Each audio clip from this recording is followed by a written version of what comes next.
everyone, Becky here and welcome back to my channel. Today I am going to be sewing up the Meadow Romper from Lowland Kids. Now this one has a couple different options. The main options are either pants or a shorties length, and then there's also different options of like a neckband, a hood, how will you do the wrist if you want to do elastic or cuffs. So there are a couple different options, and there's also a elastic back or a snap placket. So what I am doing the cuffs with the neckband and the snap placket. So I will be going over all of those steps. Now if you're doing a different version, this tutorial can still be helpful, but I won't be covering anything with the elastic or with the elastic back. So let's get started.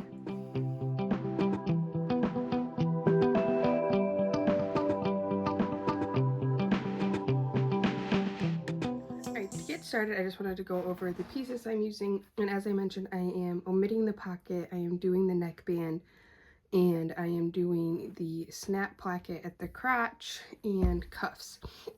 So I have my sleeves, which I cut on the higher line because I am adding the cuffs, and then I have my cuffs, my neckband, my front and back pieces that are cut with the placket here, and then I have my elastic leg casings and my elastic.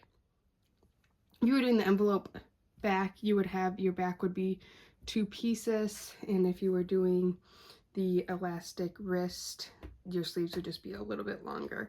The first thing we're going to do is we're going to set everything aside besides we're going to go with our back first because that's what's on top.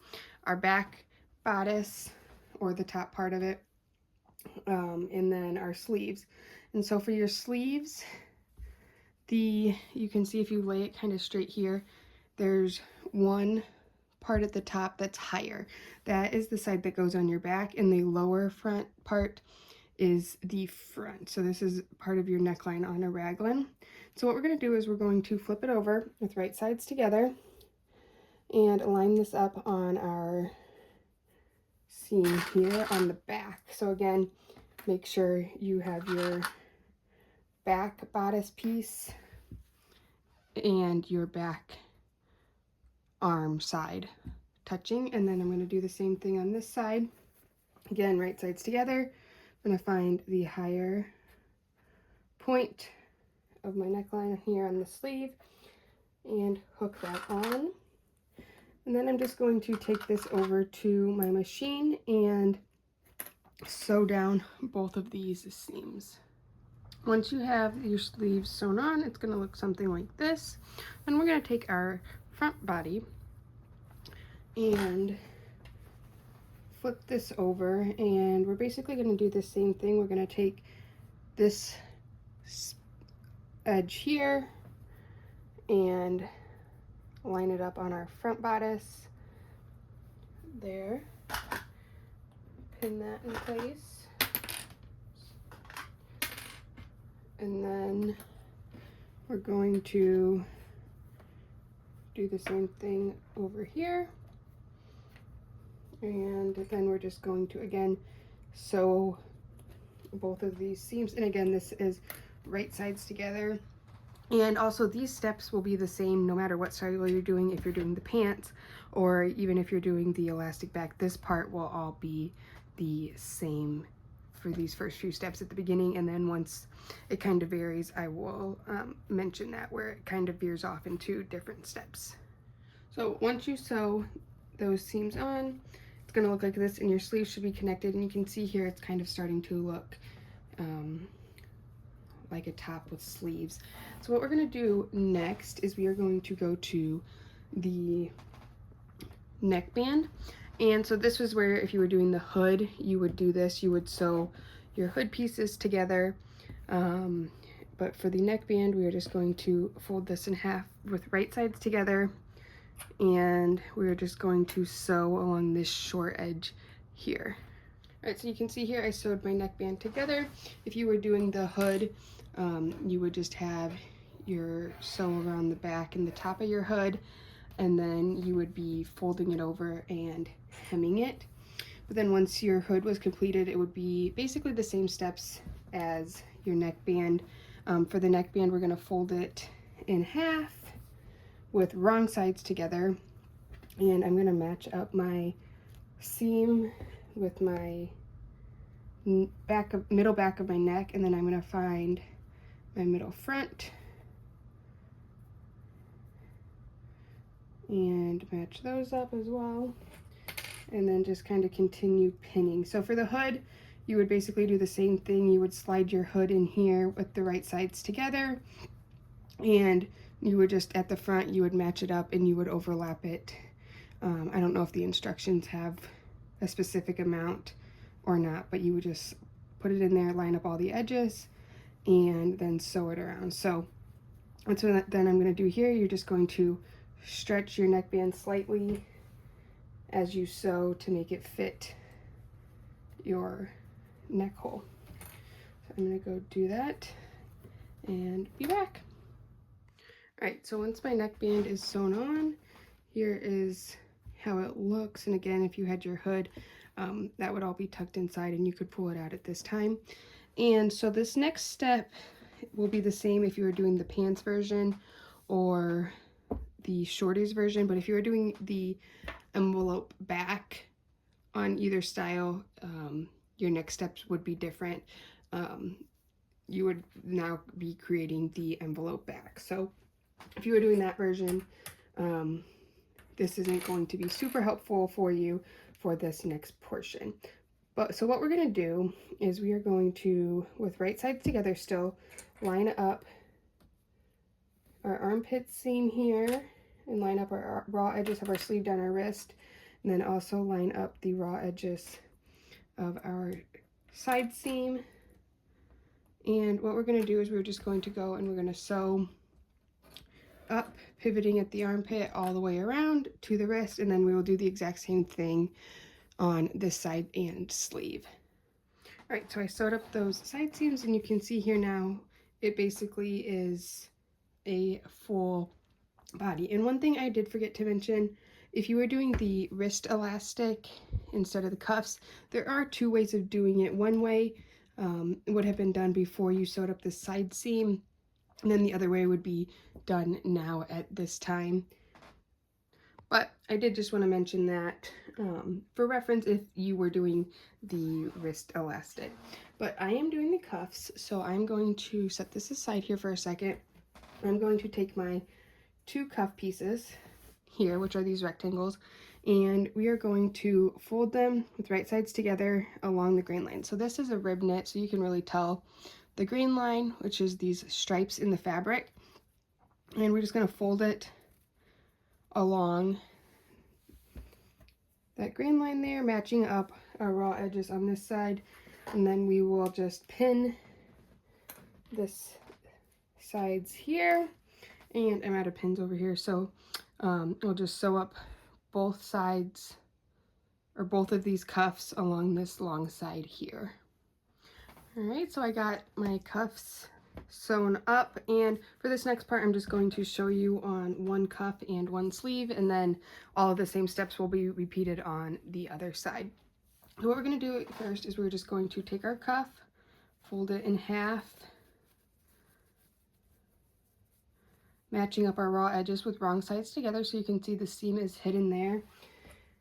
And as I mentioned, I am doing a newborn, so you can see just how little this cuff is, which can make it tricky.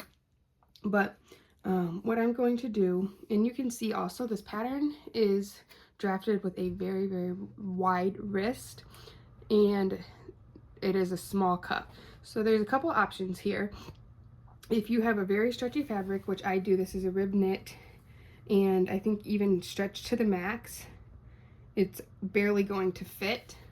So one thing you can do is you can gather your sleeve here, your wrist, pull it in a little bit so that your cuff fits a little bit nicer, and then that way you're still going to get the same final look. Or the other thing you can do is, if you don't want to mess with any of that, you could just come here and you could kind of taper the sleeve in a little bit, and there's nothing wrong with that. It's just you're not going to have as much of an oversized fit around the wrist. So that's kind of up to you, but that's one option that you can do is you could just taper this sleeve in. You just want to make sure you do the same thing on both sleeves if you do that.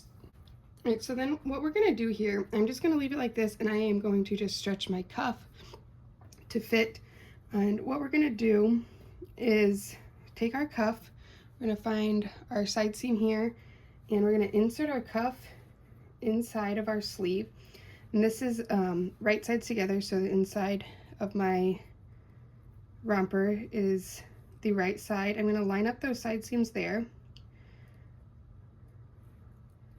And then I'm going to find the halfway point on my wrist here from this seam and match up here. And now whether you gather it or taper it in or just leave it as is to stretch it, these are all going to be the same. You're just going to have kind of a different amount of extra fabric here. And this is, like I said, the newborn, you have very little space to work with here. Like I can barely fit 2 fingers in those cuffs. So the bigger sizes, it might be a little bit easier, and you might want to do 4 pins on there to help keep it even, but there's not even really room for 4 pins on a newborn size. What I'm going to do is I'm going to take this over to my machine, and you can see I'm basically stretching it to the max, and it just barely lays flat with the wrist. But I'm just going to keep all 3 raw edges lined up and stretch the cuff as I sew, and sew all the way around. And then, like I said, these steps will be repeated with this cuff on that wrist. All right, I got both of my cuffs sewn on, and you can see just how it really pulls those sleeves in if you did the just stretching your cuff to fit method. And so now what we're going to do is we're going to move on to the leg elastic. So this will only be for the snap pocket method for this next step. So what we're going to do is we're going to set this aside for a second, and we're going to take our elastic leg casing, and we are just going to fold it with right sides together, matching up the short raw edge on both sides. And I'm just going to pin that in place for now. And then I'm going to take my elastic, which you should have gotten your measurements. It's 3/8 inch wide, and this is 8 inch because it's the newborn size. So I'm going to take my elastic, and I'm going to line up the raw edge with this short raw edge here, and then this edge with my folded edge here, and just slide it in to this clip. And then I'm going to do the same thing over on this side, making sure, so see my fold got flipped up here, making sure that your piece is not twisted. So then you just kind of have to scrunch it in, and again line up your raw edge and your bottom edge with your fold. And then you're just going to take this over. I'm going to do this on my sewing machine and sew this seam with the elastic down with a straight stitch. You can do this on a serger if you don't have a sewing machine, but the straight stitch just gives it a little bit of a cleaner finish. Once that's done, it's going to look like this, and I know it looks a little bit funny. And then just like everything that there's 2 of, you're going to do it to one piece, you're going to do it to the other. So I did go ahead and do it to my other leg band while I was doing that. What we're going to do, this is why doing the straight stitch is nice. You can come here and you can cut this seam allowance at an angle so that it lays a little bit nicer and a little bit more square.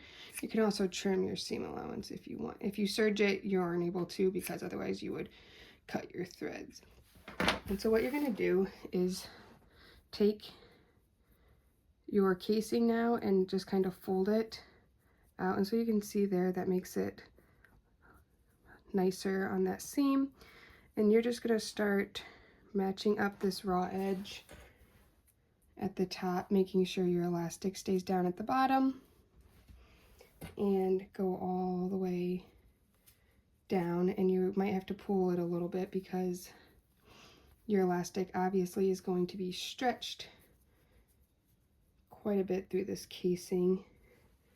So you just want to just keep working at it and pulling your elastic through as needed. So you can see here, my elastic is very bunched up in the middle, or you can kind of pull it and hold it as you clip it like this, whatever's more comfortable.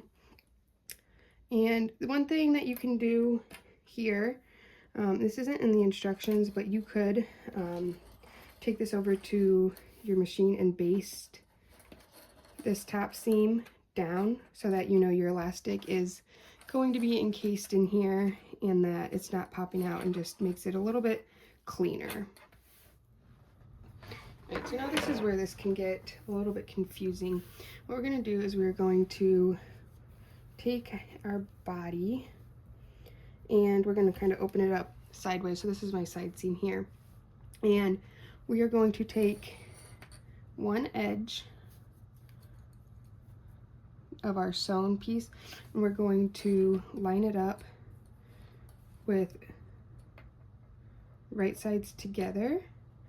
And it says on the instructions, it says at the fold line, which is kind of ambiguous because it's not marked, there's just a line on the pattern, but the fold line is the line for your placket. So where it kind of divvies in is where it is talking about. So I'm going to line this up here and clip that on, and then I'm going to do the same thing with this seam here. I'm going to take my fold and line it up with that mark on my back, and just like when we were doing the elastic, making sure that this doesn't get twisted. And then we are going to take this front placket piece and fold it up and around so that it is hugging that seam there, and adding that into the clip. So you should have 4 layers in there, all lined up with your raw edges. And then we're going to do the same thing on this side. We're going to fold this placket piece up and around and slide it into there. And you really want to just make sure that this is hugging this nicely so it doesn't give any gaps, or it lines up nicely once it's sewn. But then you're just going to take this over to your machine, and again, I like to use a straight stitch here and sew just across this placket with a straight stitch on both sides. Once you have those sewn down, you can see here how that is, and you can kind of, when I open it up, you can see how nice that lines up there. And you can also clip this corner here just like we did with the casing if you did just sew this with a straight stitch to remove some of that bulk in that seam. So then what we're going to do is we are going to now stretch this and pin it on to our body. And while we're doing this, we want to make sure that our elastic stays down in the casing and isn't getting caught on our seam. And especially since this is a newborn, I can kind of just easily stretch this equally because the pieces are smaller. But you might need to just work at it a little bit and make sure your raw edges are lining up and everything is staying even through there. So I'm just going to, like I said, stretch that and pull these clips out and get that in there, and then fix that if needed. So then I'm just going to take this over now to my serger. We are leaving this folded in here, and then we're just going to still start down at this end, and we're just going to sew right over our straight stitching we did, and keeping all of our raw edges lined up. You can kind of stretch as you sew and kind of shift the elastic to get everything lined up on there. See, that doesn't really match up. And sew all the way across this leg hole. So once it's done, it's going to look like this. You can see that elastic casing there. And then, so once that's done, we're obviously going to move on to this other leg hole. All right, so once you get those leg elastics in, you're basically done. All you have to do is add some snaps. So you're just going to fold your placket over on both pieces, and you're going to add a snap in each leg band and then in the middle. And what I like to do on this pattern, because on this one I can kind of put my snap through my elastic, which reinforces it, I just take a square of cotton woven, just whatever I have on hand, and slide it in there. This piece is a little big. I slide it in here under where my snap will be, and I just put make sure that that's in place, and I put my snap through there, because otherwise after a couple wears of pulling it on and off, or a couple diaper changes, there's a pretty good chance that your snap will pull through your fabric. So you can use interfacing or whatever method you like, or twill tape. Twill tape is a good option, but something strong and sturdy like interfacing you can rip very easily with your hands, but cotton woven is very lightweight and very sturdy. So that's what I like to do there. And then you also, if you wanted, you could top stitch this seam down here if you wanted. It's not required, especially once you have your snaps in. That's gonna hold this little flap in place. All right, so once you get your snaps added on, you are done. And look how cute this is. This is so little and so tiny. I can't wait to see my baby in it at some point. And yeah, it just turned out really cute. So like I said, the cuffs, I don't think I talked about the fabric I used. This is a cotton ribbed. So this was very stretchy, which is what I use for the neckband as well. And then this is French terry cotton spandex for these sleeves in the body, which turned out great. And then I did my snaps, and it is so cute. But I hope that this video was helpful for you doing the Meadow Romper. If you found it helpful, make sure you give this video a like and subscribe to my channel for any future videos. And if you had any questions, feel free to leave a comment. You can also find me on Instagram at SewBex, and you can always reach out to me there with questions on this pattern or just any other sewing questions in general. So thanks for watching. Bye.